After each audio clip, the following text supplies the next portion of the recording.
ಆಕ್ಷೇಪಾರ್ಹ ದಲೀಲ್ಗಳನ್ನು ತಯಾರಿಸಿ ನಿಷೇಧಿಸಲಾಗಿದೆ. ಉಲ್ಲಂಘಿಸಿದವರಿಗೆ ಕಾನೂನು ಕ್ರಮ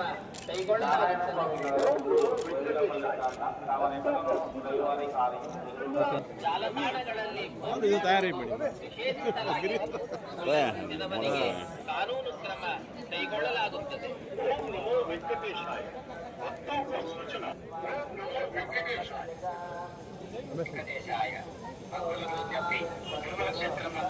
రాజకీయ ప్రసంగాలు చేయడం మరియు అభ్యంతరకరమైన రీల్స్ చేయడం సామాజిక మాధ్యమాల్లో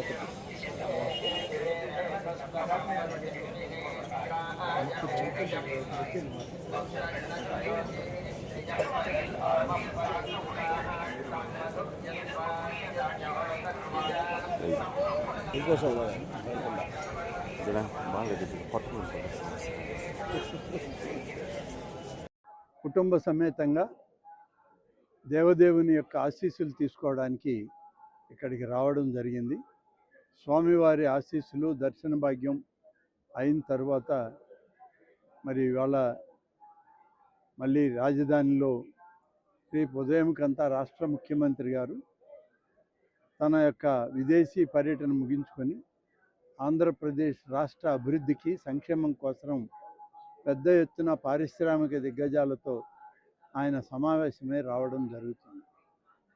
ఈరోజు ఆంధ్రప్రదేశ్ రాష్ట్రంలో అనేక విధాలుగా అన్ని ఆలయాలు కూడా శోభాయమానంగా ఉన్నాయి.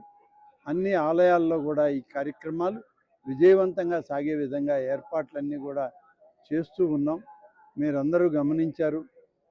వైకుంఠ ఏకాదశి పర్వదినం ఎంత వైభవంగా మన రాష్ట్రంలో జరిగిందో అదేవిధంగా సంక్రాంతి పండుగ వాతావరణం కూడా మన హిందూ ధర్మ ఆచారాల ప్రకారం సంక్రాంతి పండుగను కూడా చాలా విజయవంతంగా హిందువుల యొక్క మనోభావాలకి దగ్గరగా ఉండే విధంగా అన్ని ఏర్పాట్లు చేసి పండుగ వాతావరణాన్ని కూడా తీసుకురావడం జరిగింది.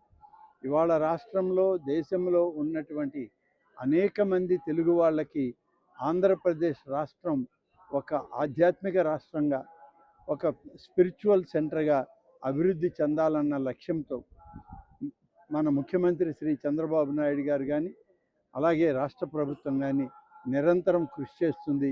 దానికి తగ్గట్టుగానే అన్ని ఏర్పాట్లు చేస్తుంది. రథసప్తమి ఏర్పాట్లు కూడా అరసవెల్లి రథసప్తమి ఏర్పాట్లు కానీ అలాగే శ్రీ వెంకటేశ్వర స్వామి ఆలయం తిరుమలలో జరిగే రథసప్తమి ఏర్పాట్లకి ఇప్పటికే ట్రస్ట్ బోర్డు అధికారులు అలాగే పాలకవర్గం చైర్మన్ గారు సభ్యులు అందరూ ఇప్పటికే సమావేశమయ్యారు.